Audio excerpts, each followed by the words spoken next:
أعوذ بالله السميع العليم من الشيطان الرجيم بسم الله الرحمن الرحيم الحمد لله رب العالمين وبه نستعين وصلى الله على سيدنا محمد وعلى الطاهرين وعلى الله عليهم أجمعين من الآن إلى قيام يوم الدين بسم الله الرحمن الرحيم اللهم كن لوليك الحجة بن الحسن صلواتك عليه وعلى في هذه الساعة في كل ساعة وليا ورافدا قائدا وناصرا ودليلا وعينا حتى تسكن وعدك وتمتعه فيها طويلا برحمتك يا رب العالمين وصلى الله على محمد وعلى الطاهرين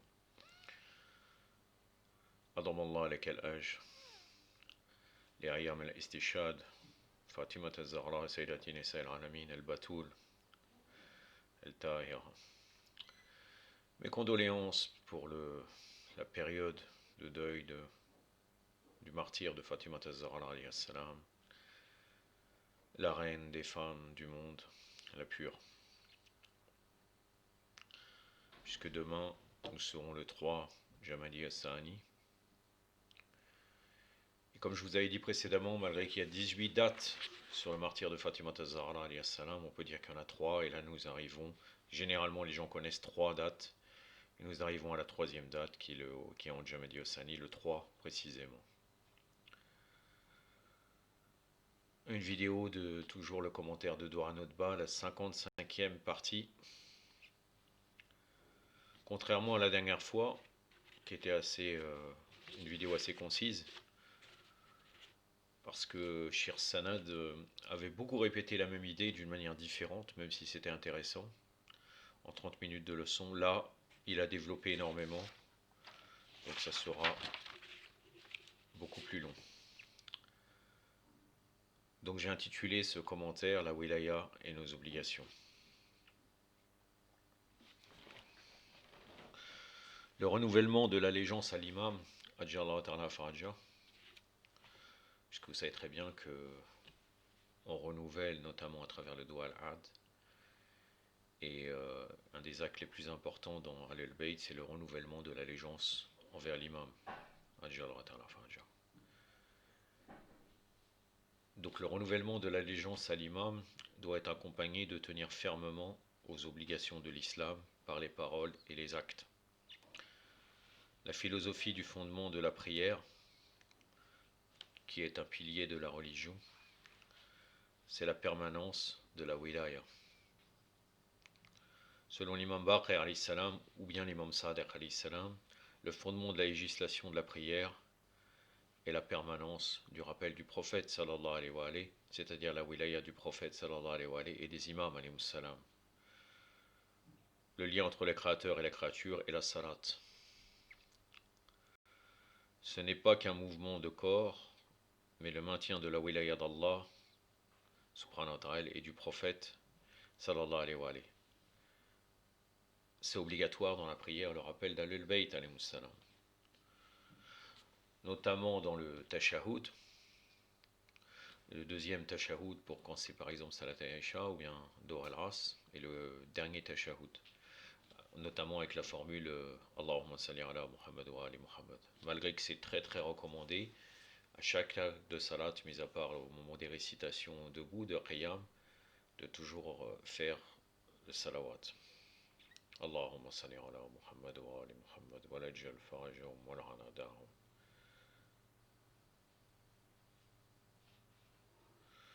C'est obligatoire dans la prière le rappel d'Ahlul Bayt alayhi salam, même si ça serait juste avec la salawat dans le tashahhud.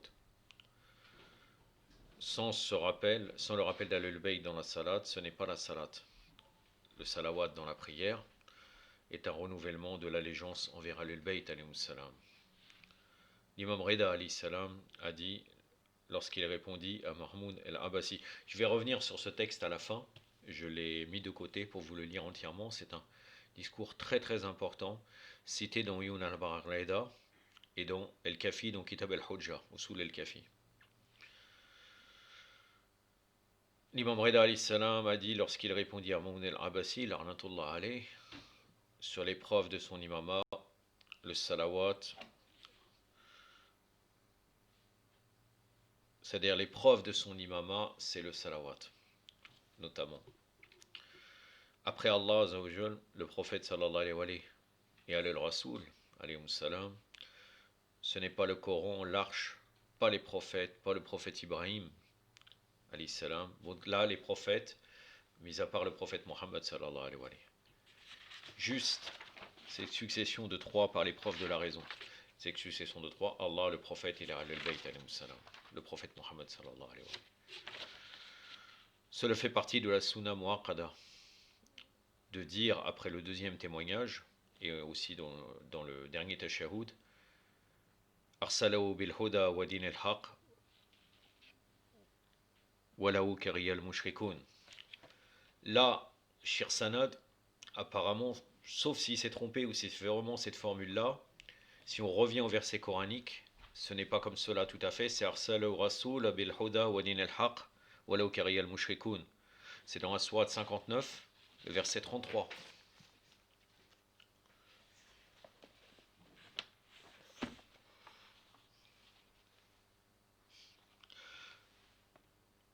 Non, pardon, c'est la sourate 9, sourate al-Bara'a. Donc sourate al-Bara'a, ou appelée aussi sourate al-Tawbah, le verset 33.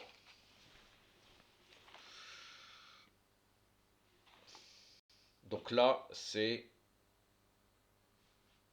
Allah subhanahu wa ta'ala dit, c'est lui qui a envoyé son prophète avec le guide et la religion vraie pour la faire prévaloir sur toute autre religion, même si ceux qui donnent des associés éprouvent une répulsion.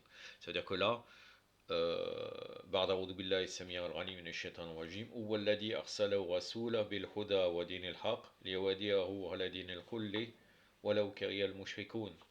Donc là il y a أرسله parce que Shir Sanad a dit أرسله بالهدى, alors que en fait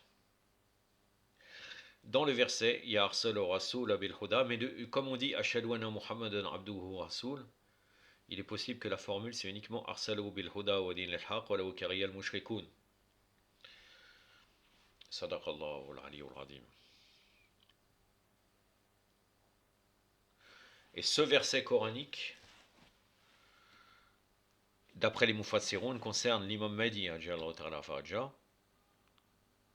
donc dans la prière et le renouvellement de l'allégeance envers l'imam Zaman. Si on a appris que cette sunna mustahab muaqqada, de toute façon, bien que le salawat, il y a le renouvellement de l'allégeance envers l'imam, mais dans le tashahhud, après avoir dit Muhammad al-Abduhu Rasoul, si on dit Arsalahu bil huda wa din al-haq wa law kariya al-mushrikun, comme ça concerne l'imam al-Hujja, d'après les mufassirin, d'après les hadiths de Halil Bayt alayhi salam, il y a un renouvellement de l'allégeance envers l'imam Zaman.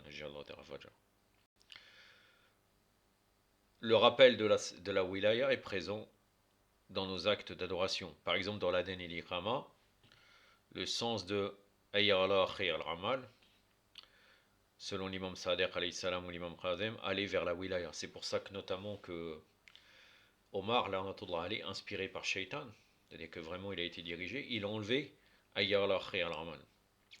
Et d'ailleurs, ça, je me rappelle, quand j'avais été en Algérie, on avait discuté on était avec un frère, on a discuté dans la mosquée avec un imam. Bon, les imams là-bas, c'est des fonctionnaires. Il ne reste même pas pour que les gens leur posent des questions. C'est-à-dire, il fait la prière. Quand vous allez à la mosquée de Paris, c'est pareil. Il fait la prière. Bon, maintenant en France, de toute façon, les mosquées sont fermées tout de suite après la prière. Mais avant cela, avant que cette loi-là, qui dure, ça fait au moins une dizaine d'années, si la mosquée était ouverte, tu pouvais aller voir l'imam et lui poser des questions. Et là, au moment où il allait partir, le imam Bakri, là-bas, hein, il est jeune, mais on a l'impression qu'il est vieux, tellement ils sont traditionnalistes. C'est pas vraiment un mouvement où il vient, il fait son discours, Khutbat al-Jumu'ah, il dirige la prière, c'est un fonctionnaire. Et on lui a dit, est-ce que dans le Muwatta de l'imam Malik, il n'y a pas marqué, parce qu'il connaît, il est malikite, ils sont formés uniquement sur le malikite généralement, après s'il veut étudier plus, il peut. Mais dans les mosquées traditionnelles, ils sont malikites. Des fois, certains ne sont même pas influencés par le salafisme, surtout s'ils sont liés à l'État. Et donc on lui a dit, est-ce que Omar a enlevé Ayyallah khayr al-amal dans la dernière Qama? Il a dit oui. Parce que Omar, de toute façon, et d'ailleurs c'est marqué dans le Muwatta, il a enlevé cela pour dire non, khayr al-amal c'est le djihad. Il avait besoin de. Mais en vérité, ils ont enlevé le wilaya, le rappel à la wilaya, Ayyallah khayr al-amal. Il y a même d'autres riwayas je crois selon l'imam Reda alayhi salam. Là c'est l'imam Sadiq et l'imam Qadem alayhi salam. Mais il y a des hadiths de l'imam Reda alayhi salam, un hadith de l'imam Reda qui dit Ayya'ala bir al-Fatima wa walad, c'est-à-dire la bienfaisance envers Fatima alayhi salam et ses enfants, qui revient à pareil à la wilaya. L'imam Zayn al-Abidin alayhi salam, lorsqu'il était au Sham, donc le Sham c'est la Syrie mais pas seulement, c'était la Jordanie, c'était le Liban à l'époque, mais c'est pas important, là c'était actuel, donc là c'était à Damas en l'occurrence, quand devant Yazid, lorsqu'ils ont cité l'Aden, c'est-à-dire le fonctionnaire, lorsqu'il a cité l'Aden pour interrompre ce que disait l'imam Zayn al-Abidin alayhi salam,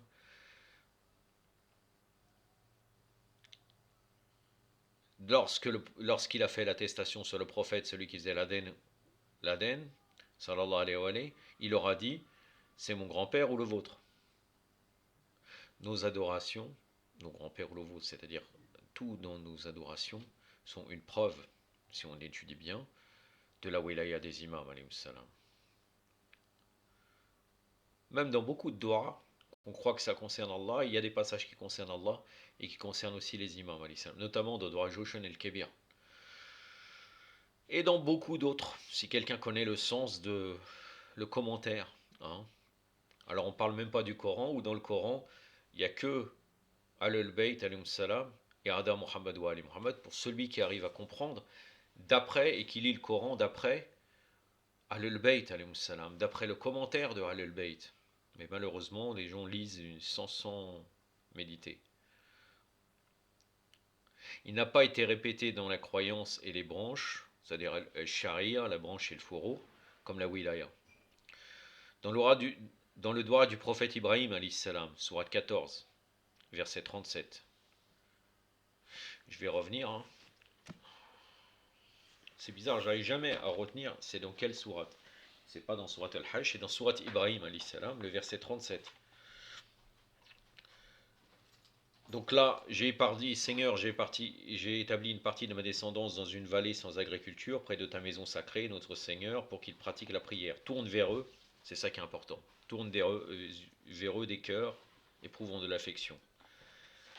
On va pas aller au bout du verset. Ba'ada'udhu billahi samir al-alim min ash-shaytan ar-rajim. Rabbana inni askantu min duriyatihi biwardil ghayri dizar. Inda rabbaytika al-muharram. ربنا ليقيموا الصلاة فجعل أفئدة من الناس تهوي إليهم صدق الله العظيم إليهم, ça c'est très important. Et là, demande que les cœurs sont honorés, sont tournés vers qui? Vers Ahlul Bayt alayhim salam. C'est pas vers Allah azawajal, c'est pas vers le Hajj, c'est vers les Ahlul Bayt alayhim salam. C'est le commentaire même de Ahlul Bayt qui est comme cela.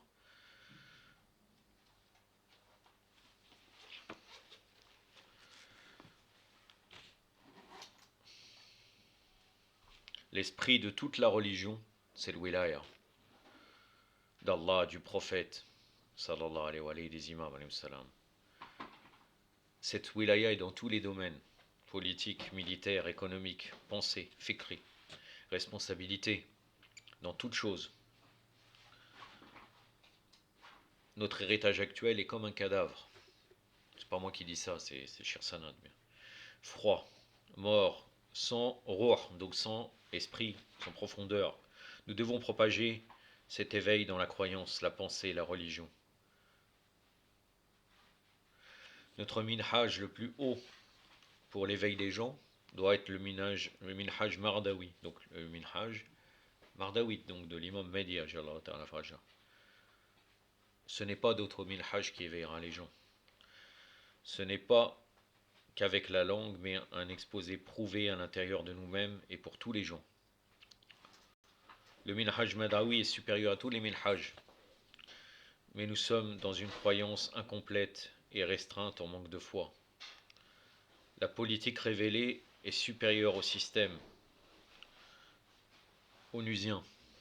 Le tribunal mardawite est supérieur aux tribunaux actuels. Les lois constitutionnelles pour le bonheur des êtres humains sous l'égide de l'imam Mahdi ajallahu ta'ala faraja est supérieure aux organisations des droits de l'homme et de l'ONU.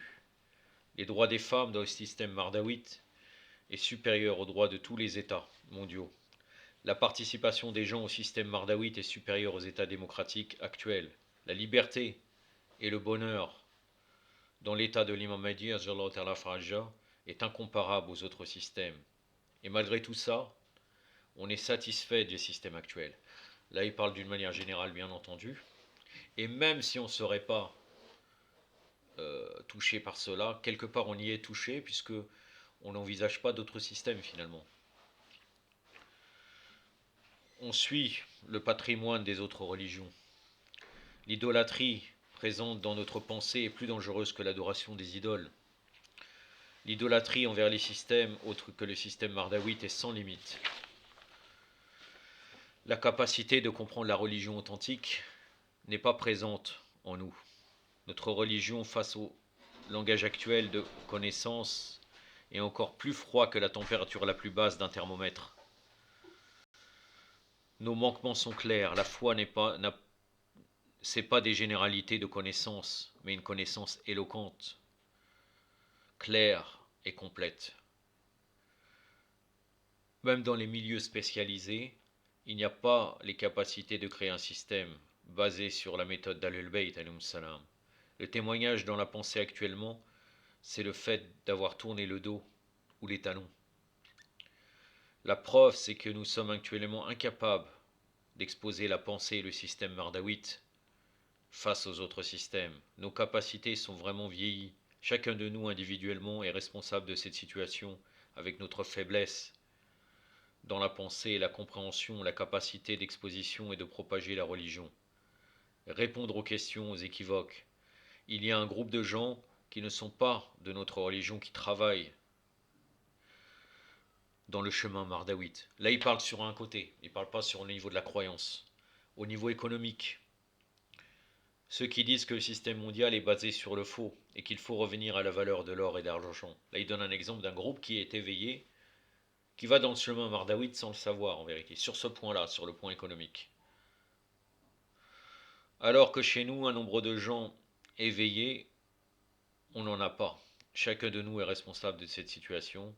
Dans les cercles Haouzawites, donc de l'Haouza, le fait d'être dans le manquement dans l'enseignement de la religion fait partie des grands péchés.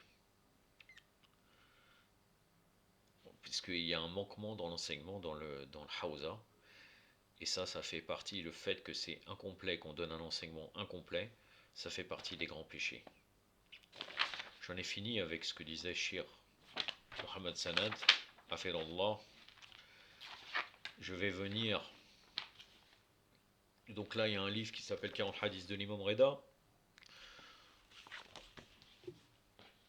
En fait, j'ai pris que la partie en français, mais le livre, il me semble qu'il était en anglais, en plusieurs langues. Je crois anglais et en arabe.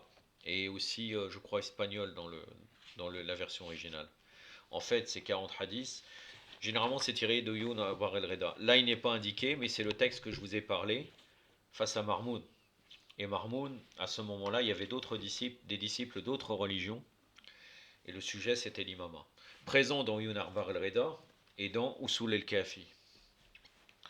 Donc Kitab al-Hujja, vous avez trouvé ce texte en entier, malgré que je pense que là, il est un petit peu résumé, malgré qu'il est très long. Je vais vous le lire dans son entièreté, Inch'Allah. Réunis à Marv, dans la grande mosquée principale, raconte Abdelaziz ibn Muslim. Je vais quand même commenter un petit peu. Ah non, j'ai trouvé la référence, pardon, parce qu'au début, j'ai regardé à la fin du hadith, dans les références, et je n'ai pas trouvé. J'ai pensé qu'à la fin, mais en fait, au début, c'est indiqué. Donc, selon hadith que nous avons abrégé le texte, donc là, il a été abrégé, vous pouvez le retrouver dans son entièreté, notamment dans le Kafi, et rapporté avec quelques variances dans 3 recueils de hadiths datant tous du 4e siècle de l'Hégire, donc 10e siècle de l'ère chrétienne. El-Usul min al-Kafi de Mohammed ibn Yaqub al-Kulaini, Téhéran, Akhundi, donc là c'est la maison d'édition, comme ça vous retrouvez précisément la référence, tome 1, page 198 à 203. Toraf el-Ranqul de Hassan ibn Ali el-Arani, Rahimullah, traduit par le Rafari, Téhéran, Islamiyya, page 460 à 465. Donc là, c'est cette édition qui a servi de base à notre référence, donc au texte.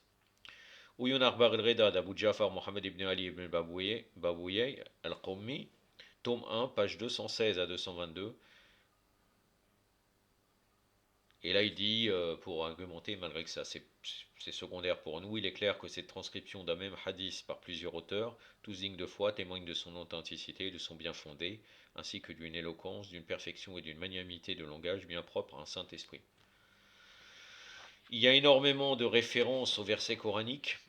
Je vais essayer à chaque fois de revenir à la référence à chaque fois qu'il y aura un verset, mais je ne reviendrai pas en arabe. Pour éviter la longueur, je vous citerai juste la référence du verset. Donc réunis à Marv dans une grande mosquée principale, raconte Abdelaziz ibn Muslim, nous tenions compagnie à l'imam Reda alayhi salam. Les gens y discutaient entre eux pour savoir en quoi consiste la fonction de l'imama. Ce thème souleva de nombreux désaccords et des différences de point de vue. Un entretien particulier m'étant accordé par mon maître et mon chef spirituel, l'imam Reda alayhi salam, je lui ai donné connaissance du sujet où s'était absorbé tout notre entourage. L'imam, dont les lèvres se plissèrent dans un sourire indulgent, s'expliqua dans ces termes. Donc c'est pas tout à fait le même texte concernant Marmoun el-Abbasi. En tout cas, ça y ressemble. Là, il s'adresse à Abdelaziz ibn Muslim, l'imam Reda alayhi salam. Ô Abdelaziz, ces braves gens croupissent dans leur ignorance. De toute façon, le texte qu'a cité Shir Sanad, il est présent, il l'a cité, il avait dit dans Uyun Arbar el-Reda. Normalement, vous le retrouvez. Ô Abdelaziz, ces braves gens croupissent dans leur ignorance et se sont illusionnés sur leur croyance. De toute évidence, Allah, Azawajal, sa majesté soit glorifiée, n'ôta pas la vie à son prophète avant d'avoir parachevé pour lui son culte. Il lui fit descendre le Coran, où toute chose trouve sa plus belle expression et où sont exposés le licite et l'illicite, les lois et les commandements, et tout l'enseignement dont les gens ont besoin. Et cette parole divine, nous n'avons rien omis dans le livre. Donc là, c'est là, sourate 6, verset 38. Au cours du pèlerinage d'adieu que le prophète sallallahu alayhi wa sallam effectua vers la fin de sa vie, notre Seigneur, Azawajal, lui fit descendre ces paroles. Aujourd'hui, j'ai parachevé votre religion, vous ai accordé mon entier bienfait, j'agrée pour vous l'islam comme religion. Sourate 5, verset 5. Et c'est grâce à l'autorité spirituelle des imams, alayhi salam, que la religion atteint son ultime perfection. Et le prophète sallallahu alayhi wa sallam ne rendit l'âme qu'il n'eût déterminé les signes et élucidé les mystères de sa religion, qu'il n'eût éclairé les chemins des fidèles, et qu'il ne leur eût montré la bonne direction à suivre. Sa sacro-sainteté, le prophète sallallahu alayhi wa sallam investit Ali alayhi salam de l'autorité spirituelle et le nomma son héritier, l'imam des fidèles. Il ne laissa dans l'ombre rien de quoi avait besoin son peuple pour être initié aux arcanes de la religion qu'il leur expliquait clairement. Or, celui qui présume que Allah n'a pas parachevé son culte n'hésite pas à renier son livre, et celui qui renie le livre d'Allah ne manque pas de tomber dans l'hérésie. Ceux qui portent de vagues jugements sur l'imam en connaissent. Ils ont assez la dignité et le prestige dont ils jouent auprès du peuple pour se permettre de l'investir d'une promotion au choix. Il va sans dire que l'imama est la dignité à laquelle Allah a élevé Ibrahim el-Khalil, donc Ibrahim, l'ami proche d'Allah Azzawajal. Après qu'il avait été promu prophète et ami intime de notre Seigneur, el-Khalil, l'imama est le troisième rang et la fonction éminente dont il l'a doté et de ce fait l'a comblé d'honneur. Aussi notre Seigneur, Azzawajal, sa majesté soit glorifiée, est-il dit, rappelez-vous quand le Seigneur éprouva Ibrahim par certaines prescriptions, celui-ci les ayant accomplies, le Seigneur dit, je vais faire de toi un guide pour les hommes. Abraham, ami intime, demanda joyeusement, feras-tu de même de ma descendance? Mais le Seigneur dit, mon pacte ne sera possible, c'est-à-dire l'imama, avec les injustes. C'est-à-dire ce ne sera pas possible avec les injustes. Sourate 2, verset 124. Ce verset coranique réfute l'accès de tout injuste jusqu'au jour de la résurrection à la direction initiatique des imams. La fonction dont seront investis les prophètes et les imams comme élite de l'humanité, à qui l'inspiration divine révèle les desseins de la providence. Ensuite, notre Seigneur l'honora en concédant l'imama à ses descendants, qui étaient ses meilleurs élus et des plus purs dans sa prospérité. Et il dit, nous lui accordâmes Isaac et Jacob, salawatullah alayhima, wa afdallah salat ala Muhammad wa ali Muhammad, comme surcroît et de tous, nous fîmes des saints, nous fîmes d'eux tous des conducteurs dirigeant le peuple sur notre ordre, et nous leur révélâmes la réalisation des bonnes œuvres, l'accomplissement de la prière, le versement de l'aumône, il fut envers nous en dévotion. C'est la sourate 21, le verset 72 et 73.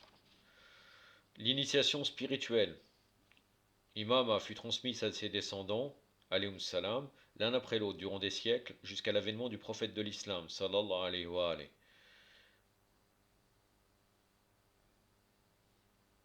qui est la manifestation de la réalité prophétique éternelle. À ce propos, Allah dit: en vérité, les plus méritants des hommes dans l'entourage d'Ibrahim alayhi salam sont certes ses adeptes, et ce prophète, et ceux qui ont cru. Sourate 3, verset 68. L'imama fut donc leur propre héritage jusqu'à ce qu'il fût transféré par le prophète à Ali alayhi salam et à ses descendants élus à qui Allah a donné la science et la foi, comme le dit Allah dans ce verset coranique. Cependant, ceux qui ont reçu la science et la foi diront: certes, nous sommes demeurés dans l'écriture d'Allah jusqu'au jour du rappel. Voici le jour du rappel, mais vous ne saviez point, c'est-à-dire les impies. Sourate 30, verset 56. Tout cela eut lieu selon le plan arrêté. Dans Uyun Arba Redreda, dans Shir Sadouk, il y a une autre version. Elle est placée tout de suite après ces mots. Il confia à Ali. Tout cela eut lieu selon le plan arrêté. Et les descendants du prophète s'acquitteront jusqu'au jour en direction de ce qu'il aurait imposé Allah. Comme il n'y aura pas de prophète après Mohammed, sallallahu alayhi wa alayhi, sur quels critères ces ignorantins ont-ils voix au chapitre dans l'investiture de l'imama? En tout cas, l'imama est la dignité dévolue au prophète et à l'héritage légué à ses successeurs.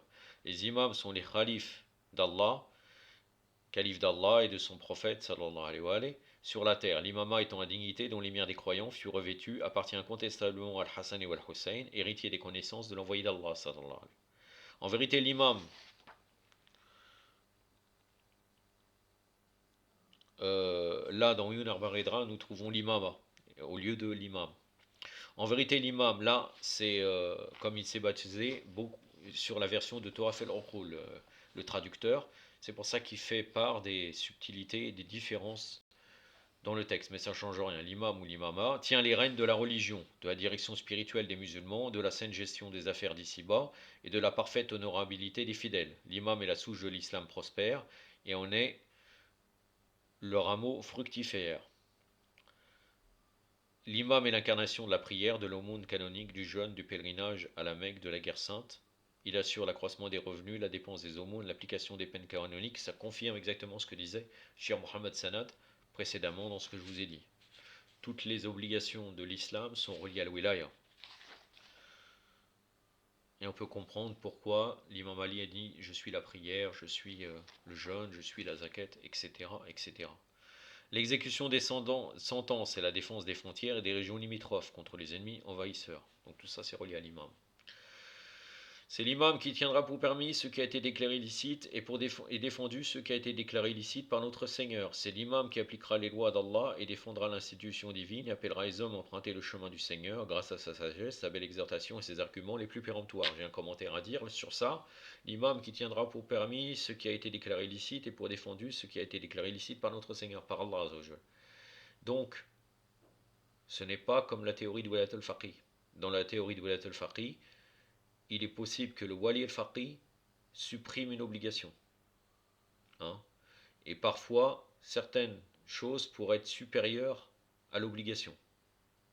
Comme par exemple la phrase de Sayyid Khomeini qui dit: si le maintien de la République islamique serait pour le meurtre d'un innocent, en l'occurrence l'imam Mahdi, Ajallah Ta'afaja, ça serait légal de verser son sang.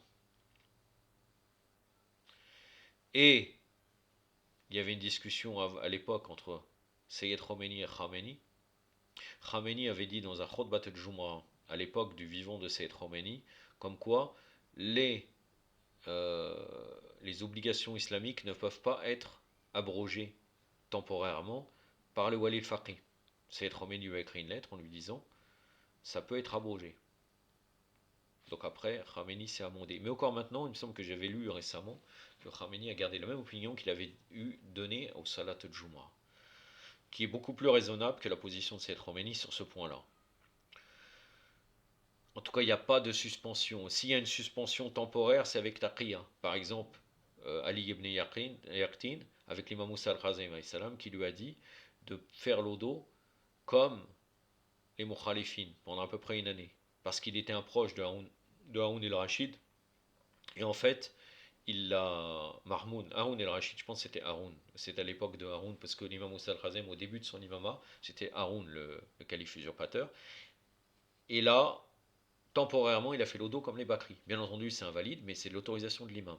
Il est possible, mais dans des cas particuliers. Alors que la règle générale, c'est là. C'est l'imam qui tiendra pour permis ce qui a été dit. Donc il y a pas, il tient pour permis, il confirme ce qui a été dit par Allah Azzawajal. Il n'a pas enlevé des choses qui sont légiférées par Allah Azzawajal. Sauf taqiyya, sauf certaines choses, et ça avec l'autorisation de l'imam. L'imam est dépositaire de l'autorité divine sur la terre et parmi les hommes, il est le garant. En fait, je voudrais dire une chose avant que, parce que parfois ils vont quand même dire peut-être j'ai inventé ça. Pour le discours de Sayyid Khomeini, qui parle du fait du meurtre autorisé, vous allez trouver dans Saïf an-Nour. Vous pouvez chercher la référence en arabe et en persan. C'est un discours qu'il a fait au mois de Charban. Si vous ne croyez pas, vous cherchez tous les discours de Sayyid Khomeini qu'il a fait le 15 Charban, à l'occasion du 15 Charban, à l'essence de l'imam Mehdi. Vous allez retrouver le texte nommément, comme je vous l'ai dit. Le maintien de la République islamique est plus important que le meurtre d'un innocent, même si ça sera l'imam Mehdi. C'est très très grave.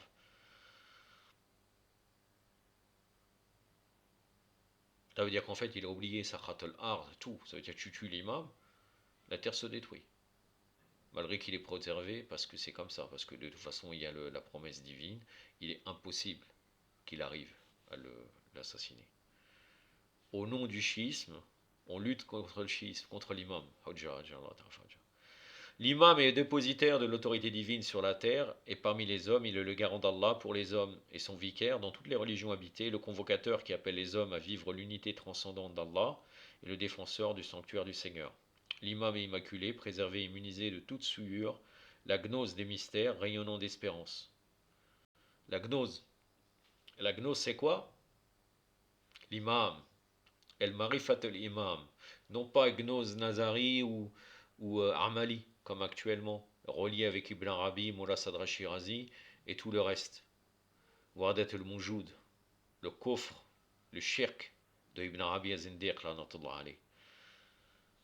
la gnose marifat, irfan, la gnose des mystères, c'est l'imam. L'imam est dépositaire de l'autorité divine sur la terre, parmi les hommes, et le garant d'Allah pour les hommes, et son vicaire dans toutes les régions habitées, le convocateur. Non, pardon, j'avais déjà cité ce passage, je reviens pour vous citer le passage sur la gnose. L'imam est immaculé, préservé et immunisé de toute souillure. La gnose des mystères, la gnose l'irfan, c'est l'imam. Le rayonnement d'espérance étant la cohérence de la religion, l'honneur des musulmans, il enflamme la fureur acharnée des hypocrites et donne lieu à l'anéantissement des fidèles. L'imam est à l'apogée des honneurs. Parmi les hommes de son temps, personne ne peut l'égaler et aucun des savants n'est capable de rivaliser avec lui. Il est hors de pair, il est comblé de faveurs qui n'ont été ni sollicitées ni acquises, mais qui n'ont été réservées par le généreux donateur, Allah subhanahu wa ta'ala. Qui parvient donc à connaître l'imam ou à déceler le caractère ésotérique de l'imama. Comment peut-on recourir au plébiscite pour élire l'imam? L'imam est le savant dont la science est exempte de toute lacune. Il est le bon berger qui ne ruse pas avec ceux qui le suivent. Il est la mine de la prophétie, son ascendance, qui remonte au prophète, est préservé de toute souillure, et aucun homme de noble origine ne peut l'égaler. Il est de la maison koréchite, et sa majesté émane de celle de Hachem. Il est de la descendance et de la famille immédiate du prophète, sallallahu alayhi wa alayhi. L'imam fait honneur aux notables, il est d'un rang prééminent par rapport à Abdelmanaf. Il est doué d'une science qui ne cesse de croître, et d'une patience qui est à toute épreuve. Il a de l'ardeur pour entreprendre sa tâche, rien n'échappe à sa compétence en matière politique. Il revient tout le mérite de diriger les affaires publiques. L'imam est celui à qui l'on doit une obédience absolue. C'est-à-dire, wilayat mutlaqa, on doit lui obéir. Et là encore, vous pourrez revenir sur la que veut dire wilayat al-mutlaqa selon la théorie de wilayat al-faqih. Là, je ne parle pas de wilayat al-faqih, l'obéissance du faqih, qui est une chose claire pour tout le monde, en règle générale, pour toute personne censée, de revenir au savant. De toute façon, c'est tout à fait normal. On parle de wilayat al-faqih théorisé selon l'Iran, par Sayyid Khomeini et Khamenei, et encore plus par Khamenei sur le niveau de wilayat mutlaqa. Mais vous recherchez, vous verrez, j'avais déjà traité ce sujet-là de façon dans la série sur wilayat al-faqih.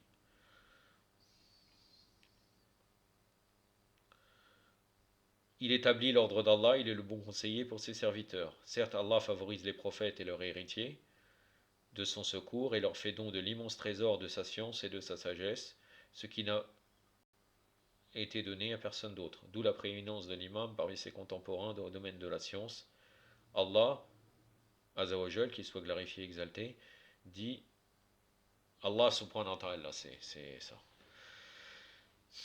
Dit, celui qui dirige vers la vérité est-il plus digne d'être suivi, ou bien vaut-il mieux suivre ceux qui ne dirigent autant qu'il est dirigé? Qu'avez-vous donc? Comment vous jugez ainsi? Donc là, il cite le verset coranique de Sourate 10, verset 35. Vous pourrez revenir en arabe.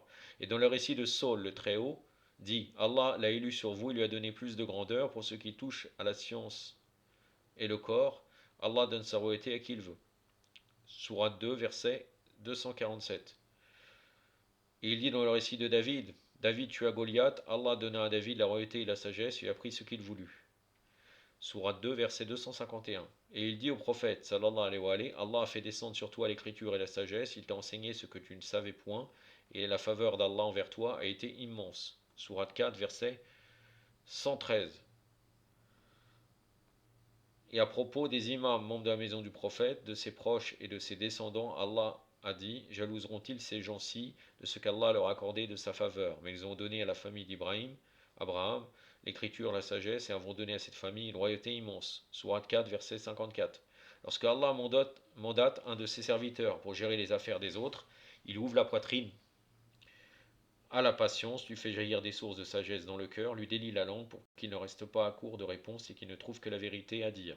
Il vit donc dans la plus stricte observance des préceptes, tout en étant la sincérité et la loyauté même, indemne de toute faute et de tout péché. Allah l'anéantit de ses qualités pour qu'il serve de garant, répondant pour lui devant son peuple et de témoin pour ses serviteurs. Voilà la faveur d'Allah, il la donne à qui il veut, Allah est le détenteur de la faveur immense. Sourate 57, verset 21. Les gens qui soupesèrent la fonction d'un imam sont-ils capables d'entreprendre de la sorte pour mandater quelqu'un qui fasse preuve de même vertu? L'extrait de texte est terminé. Vous pouvez revenir dans la version originale pour retrouver en entier. J'en ai terminé avec ce sujet. أكتفي بهذا القدر وصلى الله على محمد وعلى آله الطاهرين والسلام عليكم ورحمة الله